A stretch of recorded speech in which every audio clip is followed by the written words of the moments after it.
Do exactly what every single person right here, right now is doing, which is call it what it is. It's blatant racism. It's ugly. It's deep. It's old. It's old.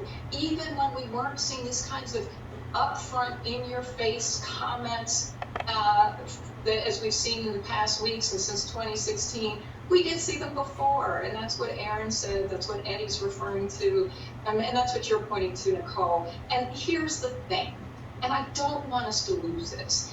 Part of why it's becoming so vocal, part of why Trumpism is such an ism for far too many Americans, but still only roughly a third, is because the vast majority of Americans are rejecting it. It's why we see gerrymandering. It's why we've seen that so many states that are controlled by one party say, how do we draw the maps to make sure in places like Alabama, even where the fastest growing population in the state is Black, where we actually saw 90,000 Black people increase population since the 2010 decennial, and yet get denied another Black majority district. And watching this argument in the Supreme Court, but we're watching this happen because our numbers are growing, because as not just Black people, but as people of color, that we are becoming a nation that does not have any one single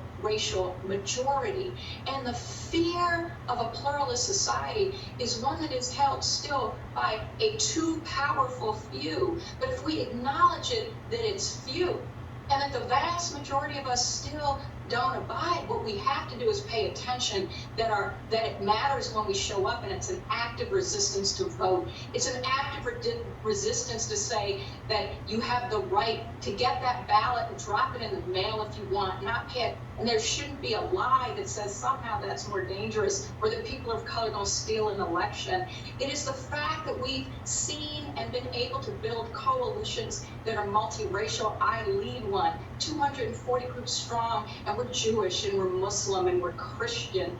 We come from every state and we look like everybody. And what I'll tell you right now is what we all have to hold in these moments of empowered hate, racism, misogyny, frankly, fear of people who are LGBTQ. It's happening for so many of our communities, that this is because we are powerful. And if we call ourselves to exactly what you're calling us to, Nicole, if all of us say we are the majority, and together, what we form is a more perfect union, and anybody doesn't want part of that.